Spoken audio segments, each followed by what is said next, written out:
Hey, what's up, guys? I'm Asa, and I'm joined by Liv, who is a design manager at Riot. I'll be Hey, interviewing her today. Liv, why don't you go ahead and introduce yourself? I'm Liv. I've been on TFT for about a year now. So I joined back in November of last year, and I've been working on Set 10 Remix Rumble since then. Cool. What does a typical day look like for you? The typical day is in the morning, it's playtesting. We do like an hour and a half of playtesting, gathering feedback, figuring out what we want to do, and then reconvening after lunch. And we depends on what like part of the year we're in, right? Like near the beginning, there's a lot of like after lunch, we spend an hour talking about the feedback. We talk about steps we want to do going forward, um, and then bringing up all the discussion points that were in the feedback, and then spending the rest of the day actioning on them, getting ready for the next day's playtest, and it's just kind of rinse and repeat. Um, as we get closer to the end, we need less of those meetings as touch points to, make sure we're all pushing in the same direction. And it's really just about moving the needle back and forth until we find the best version or the best balance or whatever that is. I think for me, even when I play on PvE, I have a hard time keeping up with all the changes. Is that hard for y'all internally? Yeah, I mean, as a designer, you kind of learn to roll with the punches, but sometimes it is very funny when you get feedback and they're like, this doesn't work like it did yesterday. Something's bugged. And you're like, no, no, no, it's functionally completely different. It can be a little bit startling, but that's, if we're keeping up on our change log and those sorts of things, it makes it a little bit easier. But yeah, sometimes it can be missed because there's a lot of tool tips. There's a lot of reading and, fast timers with TFT. Sometimes it's hard to take it all in. Oh yeah, definitely. I mean, I'm sure like the tooltips aren't always up to date. At least they weren't back when I used to work for Summoner's Rift. I'm curious when you guys have like, are there have there been any mechanics in Set 10 where the team was kind of divided on how to ship them? Yeah, I mean, Headliner's a big one. Because so Headliner went through a bunch of different changes, and we actually started with Headliner was not even on the board. Headliner was like off the board. You would purchase the headliners, they would go in this like stage for the headliner, and then they would do something special from outside combat. And we just ran into so many issues of like people just have expectations for their champions where they're like, I want to play with them. They should be in combat. I want to star them up. I want to make them better. And we had a bunch of those like really weird questions of how do you handle this if they're not on the board? And well, it was like there's a bunch of reasons why not to do it. And that's kind of like why we made the pivot back to where like old Chosen was. That was the first version of Headliner when we made that shift. We're like, okay, the coolest version of Yorick, or really the coolest version of Headliner was Yorick, which is he jumps into the fight 10 seconds into the fight. And we're like, well, if the coolest thing we can do is join the fight, let's just have them be in the fight. So um we made the pivot to Chosen, uh, and opinions on that were a little mixed because there were some things that we really liked about the old system. Things like being able to continually see your headliner, or headliners would continually be offered to you in the shop. And like the thing is, you'd be tempted, right? You'd be tempted to say, "Oh, do you want this one instead? It's got different abilities. Is it better than the one that you have?" And the old Chosen that we started with didn't have that. But Chosen's a beloved mechanic, so like the community loved it. A lot of devs really loved it. Um, so it was a little bit of a challenge there because people just have very fond memories of the old Chosen, and we decided to like iterate on that and like take some of the learnings that we had from the first Chosen, the things that we really did like, minus all the problematic parts, and then bring that into the new version of Chosen. And I think we came up with something really awesome. Cool. Yeah, I really like that you can see them without having to sell the one you have because especially like upgrading from a one cost to a two cost early in the game, oftentimes like I'm not going to want to sell and then roll on stage two. And I also really like that the odds are different compared to regular odds.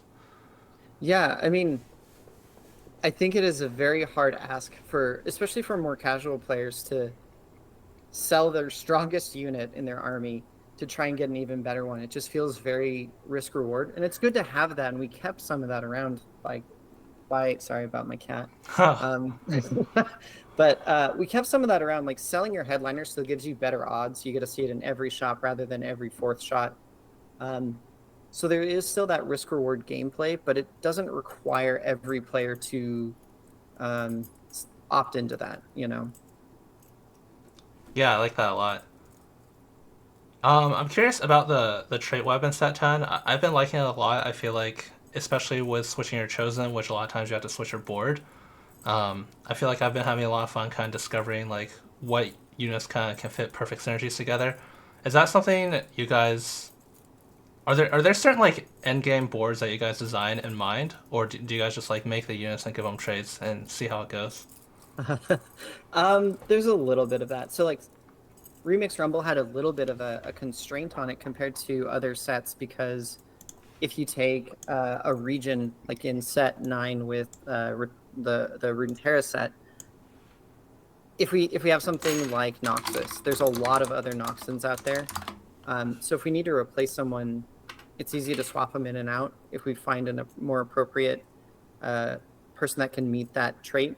But it's a little harder for the bands because Mm, KDA, I see. Pentakill, they just have certain members and it's hard to shift them around other than, swapping costs. So some of those things did change. So Sona used to be a 5 cost, or she was the 4 cost for KDA. She was either 4 or 5.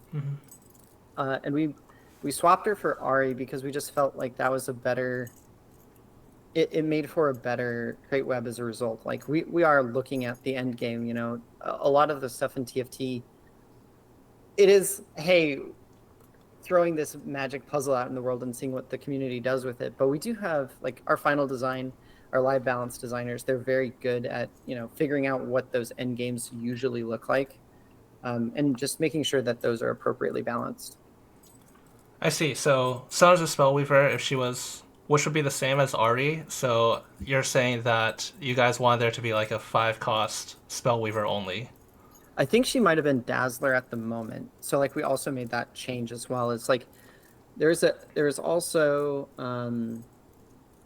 uh sorry, did I say Sona? I meant Seraphine. Um Oh, okay. I mean, she's also but a spellweaver too at yes, this right yeah, now. yeah. But we have yeah, we've got Seraphine. We thought about putting her high up, but that one actually might have just come from thinking about like who's in the core band and like who in KDA do we really want to be the face, the 4 cost face. Um, and Seraphine is in the band in like some featurings, but uh, we really wanted the core cast members of the band to be those pieces. So it was a little bit of that, a little bit of other things. Some other examples of moving the trait web around. Um, we moved Senna. We moved Senna down to 2 cost because she used to be 4, I believe. She might have been the 3 cost or 4 cost, but we wanted to make sure that there was an early backliner for true damage. And that's something that we just kind of kept running into is like all of true damage is a frontliner except Senna. And if we put her too late in the web, it just like you clog up the front of the combat and it didn't play out particularly well. So we swapped her down cheaper. So the flow just goes a little better. I see. Cool. I'm curious what. Earlier you mentioned like getting the game into kind of a balanced state. What exactly does that mean? Like, does that mean like each, like for example, just looking at 4 costs, does that mean like all the carries should be played roughly equally, like in terms of play rate? Um, I think that's something that that's good to shoot for. But people do just have like I think the more important thing is to have variety, right? Mm-hmm. There's the 4 costs are all pushing in a different direction. At least if we're, doing our job right, they're all pushing in different directions so that they appeal to different players or people who like to, I mean, like, or just, what that band needs. Balance stuff, honestly, is not my strong suit. I That's see. more of a thing. But Okay. I think, if we get everything pushing in a different direction and then we're making sure that they feel fun and powerful in their own way, that's good for us. Okay. Are there any units in this set that are kind of like glue units that you expect to be on a lot of different boards? Yeah, I mean, we learned a lot from the Runeterra set with things like Tarek or Swain, where they Yeah. are sorcerers, but they're also in the front line. And especially on those bigger verticals, it's really important for us to have those frontline units that can be the front line for like heavy sorcerers, right? So Echo is like one of those. Um, Set also has a bunch of like really good crossover between his different pieces. Um, Really, the triple traded ones are going to be in those positions of like, yeah, this just fits a lot of different comps, and a lot of different comps want this sort of thing. Cool. I'm curious about headliners. So you mentioned everyone really likes headliners. Most of my friends all like headliner. Is there any chance this might become a permanent mechanic? I feel like it changes the way you play the set. So it's so different than every other set. Yeah, I mean, it's possible. I think it's I think it is fun when things stick around. Like augments was a great thing to add into the game. I think it's also great if we pull things out, give it some time to breathe, and then we can give it like time to explore, try something else. Like if we're just doing Chosen, like old Chosen, if we didn't take the break, we wouldn't have the perspective of like what is it with a new angle. So I think it's good to like add and remove mechanics and try out new things just so we can keep working towards like even better ones. Yeah, I think that's a really good point because like augments haven't really changed that much. You get three per game on the same stages, silver, gold, prismatic, but chosen did change quite a bit with being able to see them when you already have them and then shop odds. So it does make sense. So Hmm. maybe even if it's not permanent, it might come back in a future set. Yep. Yep. Is there anything that you don't like about Headliner? Oh, is there anything I don't like? I mean, I think it's awesome. There's just so many. It's like every game you get to say like, oh, this is a Kennen game or this is a Yasuo game, and like it just allows for every game to feel really different, and I really like that. It's hard to say that there's anything that I don't like because the things that I didn't like we fixed, right? So, I see. I mean, well, I guess maybe it was something you didn't like, but the rest of the team wanted. yeah, I mean, no, no, I'm pretty happy Okay, with where Chosen landed. cool. That's awesome. I guess okay, so here's a minor thing. I if I'm like going down a tree and I need a copy of a thing, but it's a 2-star copy, it's the only thing. It's really minor, but Yeah. yeah, that's it. Prism mentioned that you saved Headliner. Can you talk about that a bit? I mean that's kind of the discussion. Like I Yeah. said, everyone was very familiar with what old Chosen was, and we used it when we pivoted from the old headliner to the new one.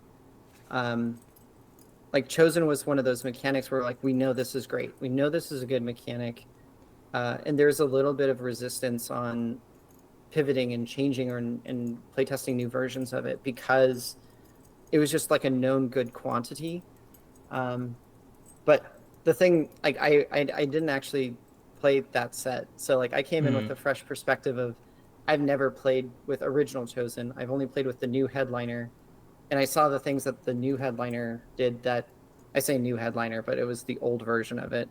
yeah. Um, but I saw all the great things that came out of that, and I just wanted to bring some of those new things over. So the locked champion, like or rather, not seeing headliners in your shop is that is a result of that. Like I pushed for, hey, if you're gonna tempt me into better headliners or like make me make the jump of selling my old headliner, I need to see what's out there because more casual players just don't know to make that jump because they don't know what they're jumping for.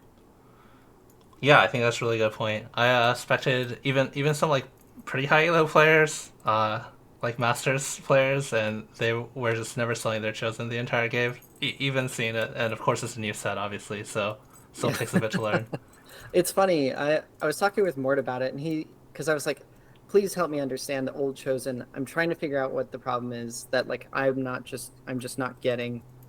And he's like, all right. And he goes and looks back at his old, like old Chosen videos, and he's like, sometimes I just didn't buy a Chosen for like 4 stages, and that's like Hmm. obviously the wrong move. So it was just, it's interesting that as TFT becomes more sophisticated, as the players become more like familiar with the systems, things that used to work in the old world just kind of don't in the new world. So Yeah. It's also one of my best friends in the TFT community is Mismatched Socks, and he was saying Chosen was his favorite mechanic because every single game on stage 5, he sells his entire board. that's amazing. There's a, I mean, there's that new augment that clean slate. Have you seen that? I don't like that augment personally. Um, because like Think Fast was removed from the game, and I think this is a very similar to that. And Did you also, not like Think Fast either? uh, I think this is worse because going into stage 4-2, if I'm on 4-1, let's say I'm like level 7, 60 gold, I have to remember to like buy my shop for like the 5% chance I might get it to just hold units on the bench. I don't like having to think about these things, but as a competitive player, you want to optimize. Mm-hmm. Um, I get you. and it just, yeah, it seems like it's, I don't know. I mean, I'll play with it more before I make too many judgments, but it seems like it's a little too powerful when it's really good. I was watching Milk play a game on stream when he had he was in a spot where his board was completely expendable, and he took it, and it gave him about 50 gold for a gold augment at almost no cost, and it just seemed Yeah. way I too mean, if you're powerful. willing to throw it away, like that's the thing. You have to weigh against the sentimentality of these are the units you bought. They fought for you for so long, and no. Yeah, that's true.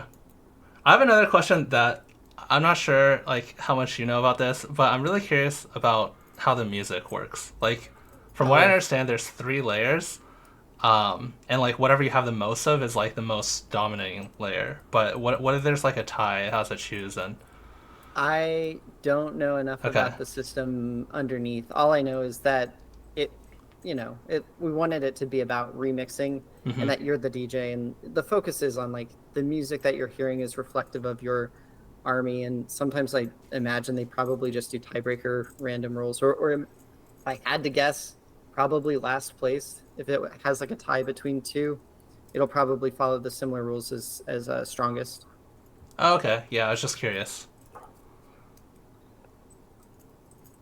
Are there any units or traits that are your favorite in this set? Yeah, I mean, I'm a little biased because I worked on Punk for a long time, and uh so I like Punk a lot. I just think the trait's pretty interesting. It allows for, like, a lot of the times when you're doing a reroll trait, you want to hit that maximum gold or the Yeah. max interest before doing your roll down. But it offers another angle of strategy where if you see someone else going for Punk, do you like get those earlier rerolls and try and beat them to the 3 stars, but without sacrificing the rest of the lot? Like, you could get the 3 stars, but then lose the rest of the lobby because you ruined your econ. So it allows for a lot of nuance in the strategy of how you do that reroll or the roll down. Yeah, I actually really like Punk because historically, one cost reroll, because you don't want to level up, you usually play for Lost Streak in stage 2. And it's kind of been that way for almost all of the one cost rerolls throughout TFT. And Punk is a little bit different because now you can roll early and make 2 stars and actually be strong. So I think Hmm. that's pretty cool. Yeah, and headliner helps with it too. Get your star bonuses early, but yeah, What I guess about you legendaries? legendaries. Wait, hold on, sorry. Before, I have one question about Yep. Punk. I really don't like getting the Punk headliner because you're rolling, and I feel like a lot of times you want to play 4-1, but then you're 5 out of 6, and it's so hard to get the spat. Yeah, I mean that's the thing that we're going into Remix Rumble with is like nearly all of the bands have a craftable emblem, and as a result, they've got the like you've got 2, 4, 6 with Punk, and if you just do one of each for the four for Punks, it's like you've done the thing. You've got your 4 Punks. But I can understand not liking it going 5 out of 6. There's like some like pattern stuff in your brain that you're like, I just want to get to the 6. But it also allows for that freedom of being able to like, well, now there's maybe I don't run Twitch if I've got Jinx or vice versa, right? Like it allows for you to pull out a punk and still get that 4 bonus. Um, but it's not so far out of reach that if you get those high rolls, if you get those prismatics and you get the spatula, like it's something that you don't see every game. It's the thing that like it makes that game special as a result. That's true. Yeah, very fair. All right, going back to the earlier question, are Yeah. there any legendaries you're a fan of this set? Once again, I'm a little biased. Okay. I really love Jin. I think Jin is super cool. So we started with Woody was the set lead, and he's I was like asking, I was pitching some ideas around, and he pitched like, what if we did something with the bench? And I was like, Mm-hmm. okay, I'll see what I can do with that. Um, and Jin actually started as like a test your luck sort of design. So he didn't start shooting at 4. Mm-hmm. He started shooting when you had no empty bench slots. So if you had 3, or you could sell 1 and try and get more, or you could sell 2 and try and get a little bit more. And it was just like how long can you hold out before you want to turn on your turrets? Mm-hmm. And that's really exciting. There's like a version of that that's really cool. But ultimately, what we found out is there's a lot of situation that feels bad, where it's like, okay, if I've sold my entire bench to try and get more gins, Mm. suddenly like there's the maintenance of like, okay, I've got to buy stuff to fill up my bench and then sell it once the combat's over. And it feels really frustrating in that way. But this allows for like it's very similar, where it's like it's still test your luck, but it's a little bit more of a plug and play. You don't have to like actively think about it all the time, as long as you have 4, and Yeah. that's good enough, right? Like giving players a number to shoot for allows for more casual players to experience it without being too much, cognitive overload. Okay. Yeah. I think that's a lot better. I really don't like the idea of buying stuff and having to sell it in the middle of the round. I personally think that's kind of frustrating. All right, I'll remember that for next set. Yeah. All right. I guess that's gonna wrap up this interview. And yeah, thanks for talking to me. Much Yeah, appreciated. of course. Yeah, it was super fun. Sweet. Awesome. Awesome. Thanks, Asa.